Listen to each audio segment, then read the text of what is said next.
Ողջույն հարգելի հետևորդներ, 24 News-ն ուղիղ եթերում շարունակում է իր աշխատանքը Նորքի թաղապետարանում տեղի ունեցած սկանդալային միջադեպից 20 օր հետո միայն Նորքի թաղապետ Տիգրան Տեր-Մարգարյանը հրաժարականի դիմում է ներկայացրել։ Նա այսօր այդ մասին հայտարարեց քաղաքապետարանում տեղի ունեցած գործակարգավարական նիստի ժամանակ։ Հիշեցնեմ, որ նախորդ 5-շաբթի օրը տեղեկատվություն տարածվեց, որ Տիգրան Տեր-Մարգարյանը ազատման դիմում է գրել, սակայն Երևանի քաղաքապետ Տիգրան Ավինյանի Լոնդոնում գտնվելու փաստով պայմանավորված այն դեռևս չի ստորագրվել։ Հարգելի հետևորդներ, այս պահին իմ հյուրը Երևանի ավագանում Այր Հայաստան խմբակցության անդամ Մեսրոպ Մանուկյանն է։ Պարոն Մանուկյան, շնորհակալություն մեր հրավերը ընդունելու համար։ Նշեմ, որ դուք իմ առաջին հյուրն եք տաղավարում եւ անդրադառնալով թեմային, ինչու 20 օր հետո միայն Տիգրան Տեր-Մարգարյանը որոշեց հրաժարականի դիմում ներկայացնել։ Բարև ձեզ, նախ շնորհակալ եմ հրավերքի համար, հետո իմ ոտքը խերով լինի եւ վստահ եմ, որ դուք նորանոր բարձունքներ կնվաճեք ձեր ոլորտում, ձեզ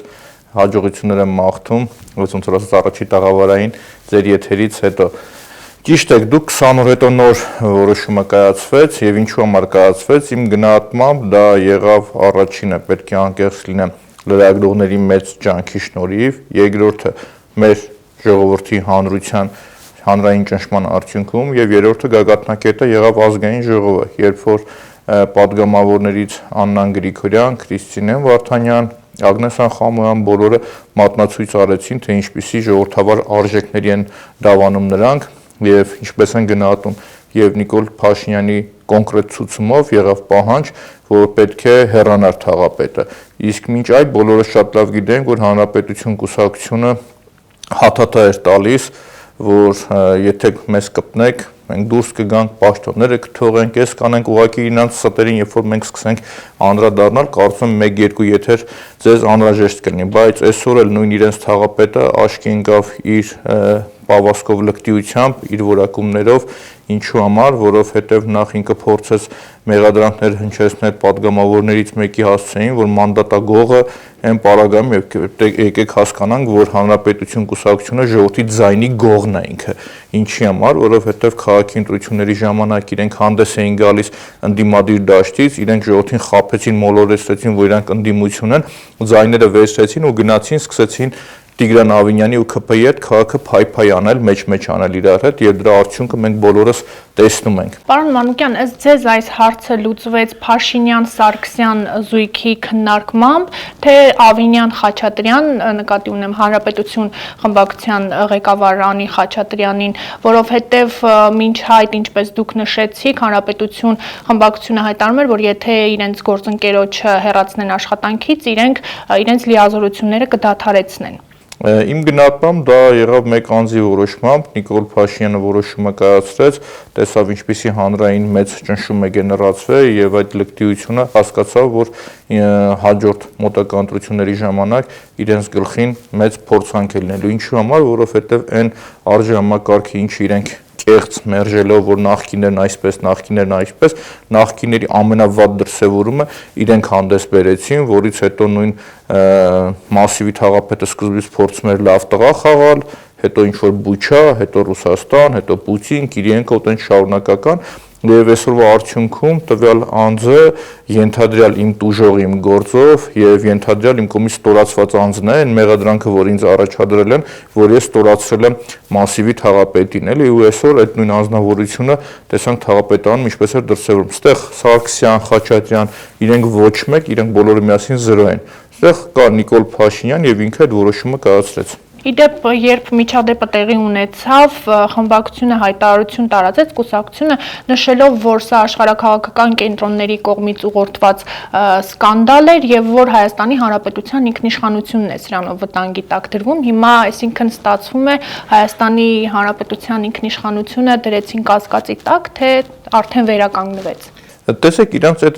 մտքի թռիչքը ու իրանց այդ տգիտության պնդաճակատությունը սահմաններ չունի, հասկանում եք, իրանք օրական նախնած սուտ են ասում, սուտը հերքում են իրանք, հետո բերում կապում են ինչ-որ մատ պրոցեսների հետ, ինչ որ թաղապետին հանեցին Հայաստանի ինքնիշխանությանը սենց սասանվեց, ուզում եմ հասկանամ, էլի, չնայած ես անկեղծ լինեմ, երբևիցե ոչ մի խոսույթում չեմ ասել, որ այս սրան հանեն ընդեղից, հասկանում եք, որովհետև հակառակ թող մնան, այս մարդիկ ինքնաբացահայտվեն, ասեն ով են իրանք, ասում եմ Արամ Զավենի Սարգսյանի ստերի շարքը անսահման է, սկզբից իրանք ասում էին, որ մենք մենք լավ տղա ենք, բայց հիմա այդ նույն լավ տղեն զանգում էր հեռախոսով հայոյում էր, լավ տղեն 10 հոգով մարդ էր ծեծում, նույն լավ տղեն թույլ էր տալիս օրինակի համար իրան լկտի բառապաշարը, հիմա էլ իմ գործով տուժողն է ինքը, էլի օրինակի համար, հետո ասին Բուչան է մեղավոր, Բուչայից հետո սկսեցին ասել, որ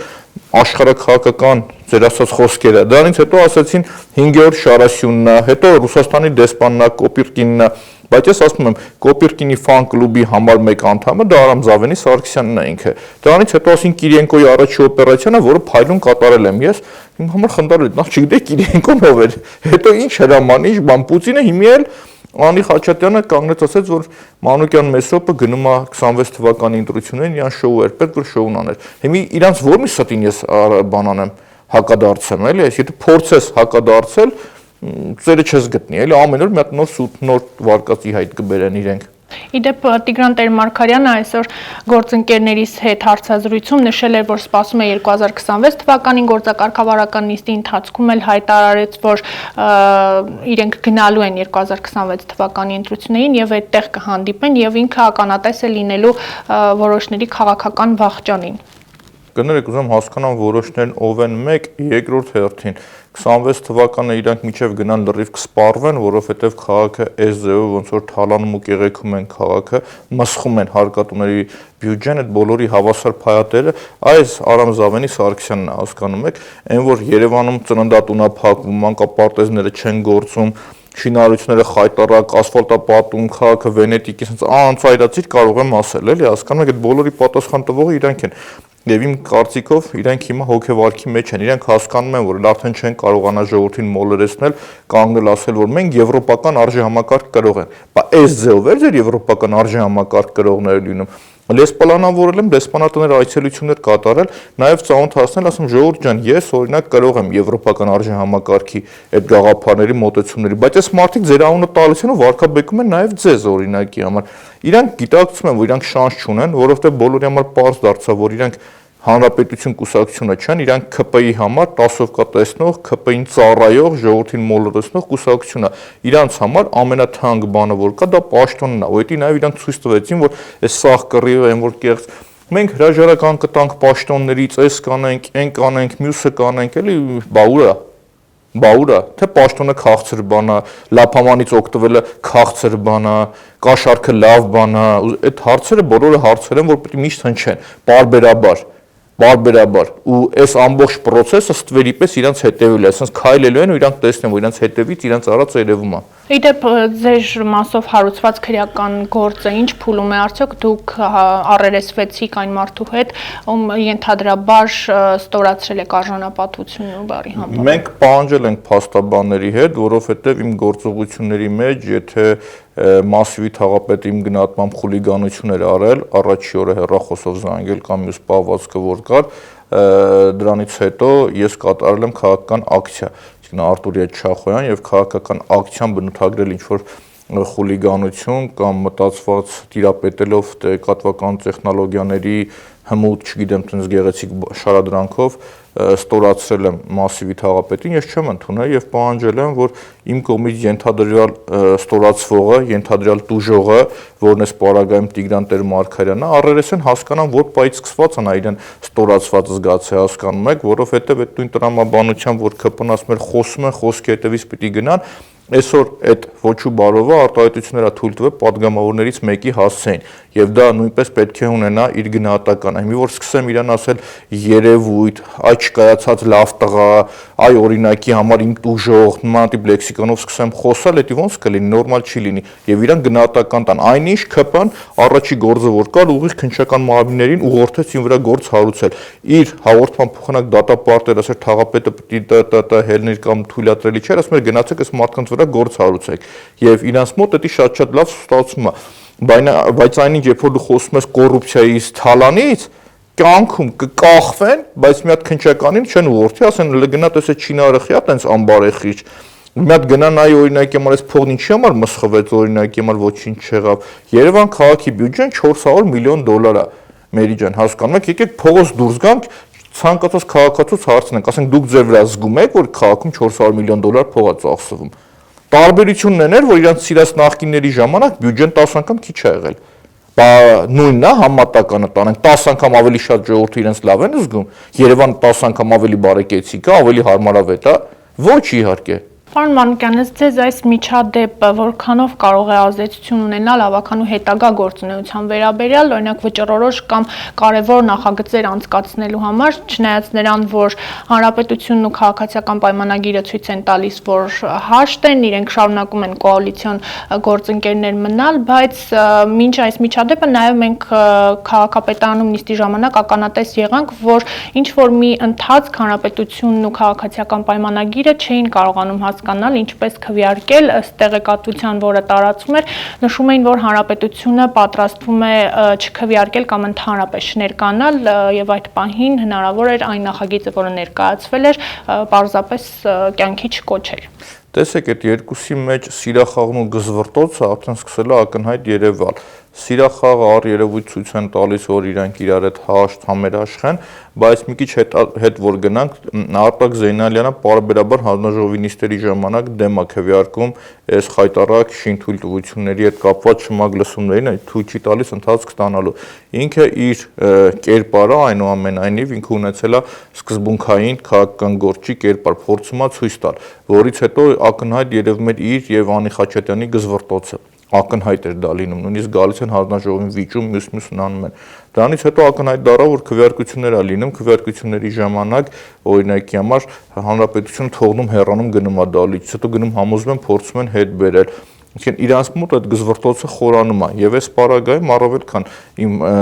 համար ակնհայտ է, որ իրենք խնդիր էին դրել, որ Տիգրան Տեր-Մարգարյանը չպիտի հեռանա, սակայն Նիկոլ Փաշինյանը մատ թափ տվեց, ասաց ականջներդ կկտրեմ կոպիտ ասած, եւ դա ակնհայտ դառավ, դրանից հետո Տիգրան Տեր-Մարգարյանը դուրս եկավ։ Նաեւ մի անգամ էլ ձեր ելույթում ասեմ, որ ոչ մեկին չեմ ստորացնում, դրանք քաղաքական գնահատականներ են, որովհետեւ մեր քննչական մարմինները դες կարողանում են լավ գործ հարուցել, ի սկզբանե ասեմ, ոչ մեկ չփորձի ստորանալ իմ խոսքերից, էլի, դա քաղաքական գնահատական է։ Դրանից հետո նաև իրանք կախված են հանրային ձայնի մի քանի ավականիներից, որովհետև այդ երկուսն իրար հետ նույնիսկ իրանք փոքրամասնությունների կա բան են, իշխանություն են։ Երկուսը իրար հետ իրանք 50% չունեն եւ իրանց մոտ այդ խնդիրը ակնհայտ է կամ օրինակի համար իրանց մոտ խնդիր է լինում, երբ որ ավտոների կայանատեղիների համար վճար են սահմանում, նորից այդ գզվռտոցան ակնհայտ երևում է իրանց մոտ կա խորքային խնդրեմ։ Իսկ իմ կարծիքով դա փողի բաժանման իրար մեջ կիսելու խնդիր է։ Այսինքն իրանք իմ կարծիքով Հանրապետություն կուսակցությունը ասում է իմ համոզմունքով էլի, որ դուք որ իշխանություն եք քաղաքի, դա մեր շնորհիվ է եւ մենք պարտավոր ենք մեր փայն ունենալ։ Իսկ իրանց փայը շատ ակնհայտ երևում է շինթույլտվություններով կամ տենդերներով, իրանց հետ փոխկապակցված կազմակերպությունները կամ իրանց թաղապետերը, որոնք որ անհասկանալի չնախատեսված ծախսեր ունեն, էս են էլի, այդպես բազում խնդիրներ։ Եվ իմ կարծիքով որ պայն ինչ որ մի բան չեն կիսում, Հանրապետությունը ատամա ցույց տալիս։ Իսկ Հանրապետությունը իմ կարծիքով, իմ գնահատմամբ չափից շատ անցնում։ Այսինքն իրանց թույլ են տվել օրինակի համար այդ տորթից օգտվել մի փոքր կտոր, այս մարդիկ ասում են, չէ, տորթի 1/3 կամ տորթի կեսն է մերը։ Սա խնդիրը դրանում է կայանում։ Բայց պարոն Մանուկյան, տեսեք, եթե այդ կոնտեքստում նայենք, այս շարունակաբար բացահայտումները, կոռուպցիոն դրսևորումները, հակակոռուպցիոն կոմիտեի բացահայտումները թաղապետարաններում, կլինիկ կենտրոնի թաղապետարանում, վերջերս նաև Շենգավիթի թաղապետարանից 10 անձ է ձերբակալվել, նախկին եւ ներկա պաշտոնյաներ, որոնք կաշառքի ըստ էության ենթադրաբար կաշառք տալու եւ վերցնելու գործերով են անցնում։ Այսինքն իրենք վախ չունեն, որ ինչ որ մի օր իրավապահ համակարգը հասնելու է իրենց, թե չի գալու այդ ժամանակը։ Տեսեք, ստեղ նորից գամ իմ գնահատմանը, որ Հանրապետության կուսակցությունն այս պարագայում իրեն ավելի արտոնյալ է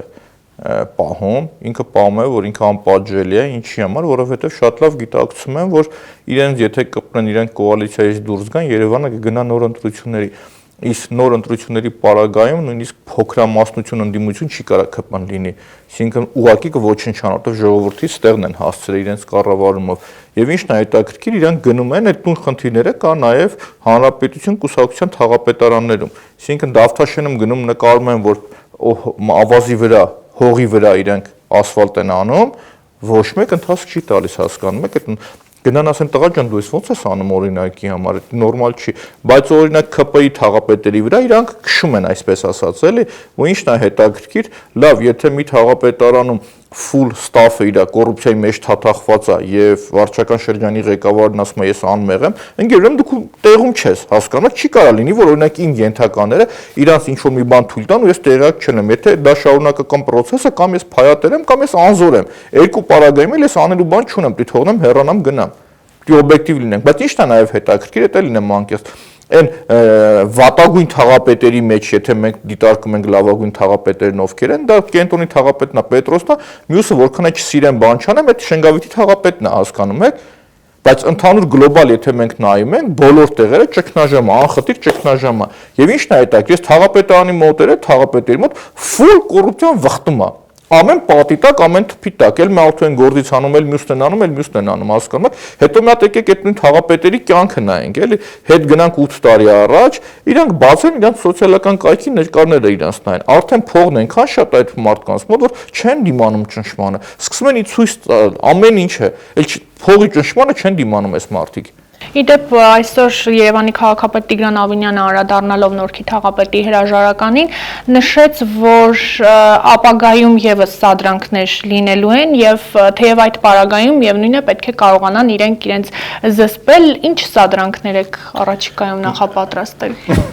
Ուրեմն մի հատ անդրադառնամ այդ թեզին եւ եկեք հասկանանք, էլի օրինակ իրենց այդ խոսքը, որ ասում են իրենց խոսքի արժեքը գիտակցում են, թե չէ։ Երբ որ այս չեմ ուզում անունել տալ Զանգե եւ Արտուրին Շախոյան հայել էր ինքը, ես իրենց կուսակիցներից նախ փորձեցի ճշտել դա եղել է թե չէ, սկզբից ասին չէ, այդպես բան ոնց թույլ կտա իրան, հետո որ երբ որ հասկացան, որ ձայնագրություն կա բան, ասեցին այո եղել է, ասի ձեզ ժամանակ եմ տալիս, 1 օր ժամանակ, թող այս մարդը ներողություն խնդրի։ Եթե ես սադրանք մենք պլանավորենք կամ ինչ-որ մի բան սադրենք, հենց այդ պայն առանց այդ գործողությունները կատարելու կհրապարակենք նույն ակցիան կամ մյուսը կանենք։ 1 օր մարդուն ժամանակ ես տալիս, ինքը ասում է, որ չէ, լավ եմ արել։ Դրանից հետո մտնում է Civic-ի լրագրողը, ՔՊ-ի լրագրողը ուղիղ գալիս գնում է իրանց մոտ, ինքը ասում այո, ես զանգել եմ կանխամտածված, հայոյել եմ, լավ եմ արել, կանխամտածված։ Հիմի եկեք հասկանանք, սադրանքը ինքն էր անում, թե մենք էինք անում։ Եվ ինչքան ուզում ա ՔՊ-ն ասի, ես կապ չունեմ, բայց ձեր լրատվականին խի էիք ուղարկել։ Կտրեք այդ խոսքերը, եթե դուք հասկացաք սխալ եք, էլի օրինակի համար։ Իսկ իրանց բնորոշմամբ սադրանքները լինելու են մանկապարտեզների թալանված վիճակի ցույց դնելը, եթե դա իրանք բնորոշում են սադրանք, թող սադրանքի մեջ իրենք ապրեն օրինակի համար, եթե իրանք բնորոշում են, որ կարմիր գծերը թալանում են ու մենք ի ցույց ենք դնում դա, թող բնորոշեն, որ սադրանքա դա, թքած ունեմ իրանց կարծիքի վրա, հասկանում եք, շատ ուղիղ ասում եմ, ես իրանց թալանն ու կոռուպցիան ի ցույց եմ դնելու, մանկապարտեզները գործող մանկապարտեզը գնում ես առաստաղը sense ճաքած բացված խեշտ են օրինությունը սիլիկոն իր աշխատավարձից բերում լցնում ու անձրևը չկաթա երեխաների վրա։ Հիմի այդ օրինակի համար որ ասեմ դա բարոյական չի, կասեն մեր բարոյականությանն է կապում։ Չեն է կարող հասկանալ, որ բարոյականությունը մարդու ուղեղի հետ է կապված, հասկանում եք, որ դուք եթե ղեկավարն եք, բարի պետք լինեք, հետևեք այդ ամբողջին, հասկանում եք։ Հիմի եթե իրանք բնութագրում են թալանի կոռուպցիայի բացահայտումը սադրանք, թող դրա մեջ ապրեն իրանք։ Ուրեմն թող իմանան ռեգուլյար ձևով կոռուպցիայի թալանը ի ցույց է դրվելու, ռեգուլյար ձևով։ Ասում քաղաքի հողերը գողանում թալանում տանում են, չեք պատասխանում, մեկը գնում դիմում ասում է, այս հողը տվեք ինձ, 2 ամիս չեմ պատասխանում, մտնում է դատանով իրանա վերցնում։ Այդ անգործության համար մի հոգի չի դատապարտվել, մի հոգի գործից չի ելել, մի հոգի նկատողություն չի ստացել։ Հիմի այսօր ասում է հողի գողը գող չի, բայ գողեր, այդ հալանչիներ, բայ այդ իմ ասացի հետևից խի չեք գնում դուք օրինակի համար։ Բացայ ցույց եմ տվել։ Քաղաքը առաջի օրը դարձել է մավաքանի, առաջ հարցն եղել է գլխավոր ատագագից ինչի համար չունի։ Ժողովուրդ դրա պատասխանատվություն կրողնով է, չկա պատասխանատվություն կրողն, հասկանում եք, թող իրանք դա բնութագրեն սադրանք ու դրա մեջ ապրեն ու ռեգուլյար ձևով այդ կոռուպցիոն թալանը ձեր աշկին, ձեր ճակատին sense շրխկացնելու եմ։ Նաև Երևանի քաղաքապետը այսօր գործակարգավարական խորհրդակցության ընթացքում անդրադարձավ տրանսպորտի թանկացմանը, որի դեմ ձեր խմբակցությունը ինտենսիվ պայքարում էր, իդեպ ուր հասավ բոյկոտի ձեր Տեսեք, ես թվերով հրապարակեմ ու նաև վերջի մեր հանձնաժողովի նիստի ժամանակ Լևոն Հովհաննիսյանն ասաց, որ բոյկոտի արդյունքում գումարները խայտառակ չի հավաքագրվել։ Դա նաև իմ մոտ տեսած ձայնագրված է, որ ինքը ընդունում է, որ այո, դուք մեղք ունեք։ Հիմա եկեք մի քանի թվեր ասեմ եւ միասին հաշվենք մենք օրինակի համար։ Տեսեք, նախորդ տարի այս ժամանակահատվածում, երբ որ 100 դրամներ էին տալիս, ու իրանք ասում են, որ ավտոբուսի վարորդները գողանում են։ Ավտոբուսի վարորդներն ասում են, մենակ մենք չենք գողանում, մի քիչ փայ ենք տալիս։ Դա մամուլով իրանք հրապարակի ասել են։ Այդ ժամանակ օրական հավաքվել է 28 միլիոն դրամ։ Դրանից հետո ինչա տեղի ունեցել։ Հունվար ամսին մասնավոր 120 ավտոբուս դուրս է եկել, պետականը մտել է ներս տեղը։ 20% արդեն աճ է գրանցվել։ Այդ 20% աճը, որ մենք 28 միլիոնի վրա ավելացնում ենք, դա լինում է մոտ 33 միլիոն դրամ։ Ճիշտ է։ Հիմա շարունակում ենք։ Մոտարապես 20% ստվեր կար, թե չկար, որ ավտոբուսի շոֆերները տանում էին այդ գումարներից։ 20%-ն էլ ենք վերն ավելացնում, դառնում է շուրջ 40 միլիոն դրամ։ Հաջորդը մետրոպոլիտենը միասնական համակարգ է, այսինքն բոլորը թեսերն են գումարը տալիս։ Օրական 75000-ից 85000 ուղևոր է լինում, որից 3000-ն են անվճար, մնացածը բոլորը վճար են տալիս, եւ մետրոն ոչ մեկ չի փախնում, տուրնիկետը դրած է, պտտվում է։ Եթե մենք 70000-ը բազմապատկենք 150 դրամով, 10 միլիոն դրամ էլ այդտեղ ավելանում, դարձավ արդեն 50 միլիոն դրամ։ Դրան գումարում ենք էլեկտրոտրանսպորտը, տրոլեյբուսը, դա իրանց բոնուս։ Հիմա իրանք օրական հավաքագրում են 33 միլիոն դրամ։ Մեր բարձ հաշվարկը ցույց է տալիս, որ 53 միլիոն դրամ առնվազն գումար պիտի հավաքագրվեր։ Առնվազն նվազագույնը հասկանում եք, իմիջիայլոց ավտոբուսներն նկատեցիք, չէ՞ որ թանկ սակագնով չհաշվեցի։ Հաշվեցի են 28-ը 100 դրամով, գումարեցի այդ 20%-ը նույնպես 100 դրամով։ Եթե գումարում են, գումարն աստղաբաշխական մեծ պիտի լինի։ Այստեղ երկու խնդիր կա։ Կամ այդ իրանց տեղեկատվական տեխնոլոգիաները, այդ ՊՕԱԿ-ը ինչա դրա տնօրենը, որը 2 միլիոն դրամ աշխատավարձ է ստանում, եւ դրա դիմաց է Excel ծրագիրը չի կարող աշխատացնի նորմալ էս տղեն։ Անկեղ չի կարող, լացս գալիս էր որ գնացել է իր մոտ, մեզ մարդը լավ ոնց է աշխատում, կամ ինքը սուպեր պրոֆեսիոնալ է, թաքցնում էր, գումարը մեջ են անում, ես ասում եմ Գողոնի տիրոջ կռիվ էր գնում, առաջ Գողոնին տիրանում էին ավտոբուսի վարորդները, հիմա ուղիղ իրանք, եթե քաղաքում օրական կորում է 20 միլիոն դրամից ավել գումար, եթե պետական պաշտոնյան տեղում չի, պետք է դատվի, համաձայն եք թե չէ, եթե քաղաքային իշխանություն դու տեսնում ես, որ այդքան գումար պետք է հավաքագրվի կորում է, ընկեր, կամ դու տեից փայես, կամ դու օրինակի համար պետական դավաճան ես, որովհետև հարկատուների փողերը դու վեկալում մսխում ես, փողը պետք է հավաքագրվի կորում է փողը, բայց դրա պատասխանատվություն կրողնովը, ստեղ իրանք գալիս են, որ չէ, մենք դավաճան չենք, մենք թալանչի չենք, բոյկոտը կայացել է, որովհետև 50% գումարը չի հավաքագրվում։ Մեկ բոլորի հարցերի հասցեատերը արգիշտի մեկ հասցեում նստած այդ իրանց կաբինետներում ռաթորների վրա ճոճվում են, այդ պաշտոնյաներն են։ Երևանի քաղաքապետը ասում էր այն մարդիկ, ովքեր ասում են 150 դրամը թանկ է տրանսպորտի համար, եկեք վերադառնանք գազելներին։ Ասեք հիմի գազելները կա, հերիք եղավ սուտ խոսակ, չափները ճանաչեք, էլի, այդ նույն գազելներն այսօր էլ քաղաքում պտտվում են, ու ամենաշատ չաշխատողներն են գործակարգավորական նիստերի ժամանակ տեսեք գազելներն են։ Համեմատությունն ինչ են անում, գիտեք որ նա ոնց որ ասես 2002 թվականի Mercedes-ն ու 2025 թվականի Mercedes-ը տարբեր ավտոներ են, չէ՞ իրանք։ Հիմա ասում են 2002 թվականի գազելը, հիմիկվա գազելը, բայց բնականաբար մի քիչ փոխվել է այդ գազելը մնում է գազել։ Այսինքն գազելները կա։ Երկրորդ հերթին տղա ջան, արի մա դու պարզ բացահայտ, ինչի համար ես խուսափում ծախսերը, պարզ թափանցիկ ցույց տալուց։ Մի հատ ցույց տվեք օրինակի համար, չգիտեմ, օրինակ դիզ վառելիքը քանիսով եք առնում, գազը քանիսով եք առնում, կորուստն ինչքան է, անվադողերն ինչքան են, հավաքագրումներն ինչքան են, ինչու է թերացում ձեր համակարգը, ինչի համար ֆլիտ մենեջմենտ համակարգը չի գործում օրինակի համար, ինչու կանգառները նորմալ չեն, այսինքն մենք գնում ենք ակնատեսես փոքր կենտրոնից որ դուրս ես գալիս, մարդիկ կանգառի տեղ չունեն, որ կանգնեն տրանսպորտի սպասեն, մարդիկ ժամերով նստում սպասում են, ուղևորա փոխադրում չի, բեռնա փոխադրում է, մի ասում էր առաջ պարկած ենք իրար գրկում, կզած հիմի կանգնած ենք իրար գրկելով գնում, էլի հասկանում եք, անթույլատրելի է ուղղակի անթույլատրելի է այս մարդը։ Մի ինչ են իրանք երգում, ինչ են խոսում, դա իրանց խնդիրն է, դա կեղծ հերթական բանն է, սուտը խոսում են, փորձում են սուտը հերքել, վերադառնանք գազելներին, հիմի գազել կա, ինչ գազելներին, մենք չենք վերադառնում, ներկայում գազելները կա, եթե չգիտեք, եկեք ձեռը բռնեմ տանեմ ցույց տամ։ Որտեղ կան գազել սիթիները։ Երևան քաղաքում այդ գազել սիթիները որ կան, նույն գազելներն է, այսինքն ժամանակի ընթացքում քիչ էվոլյուցիա է գնացել, մի այդ առաջ 2002 թվականի գազելներն, այս տեսքով են, հիմա ես մյուս տեսքով են գազելները։ Այդ գազելներն ամենաշատ ծախսատարներն են։ Մի պա իրանց կարոպկեն ու մատորն իրար հետ չէին խոսում, այդտեղ խնդիր ունեին, հետո սպասարկումից հրաժարվան, հետո հետ բերեցին, հասկանում եք։ Այսինքն որ ասում են գազել չկա, սուտ են խոսում, լիքը կա, 100 քանի հատ գազել կա, բայց գազելներն ինչ են։ Շնորհակալ եմ, պարոն Մանուկյան։ Ես եմ շնորհակալ ու ձեզ ցանկանում եմ, որ դուք մեծ հաջողություններ ունենաք ձեր գործի մեջ։ Առաջի հյուրը ես էի, իմ ոտը միշտ խերով ա եղել բոլոր տեղերում։ Շնորհակալ եմ։ Հարգելի հետևորդներ, իսկ ես հիշեցնեմ, որ իմ զրուցակիցը Երևանի ավագանու Մայր Հայաստան խմբակցության անդամ Մեսրոպ Մանուկյանն էր։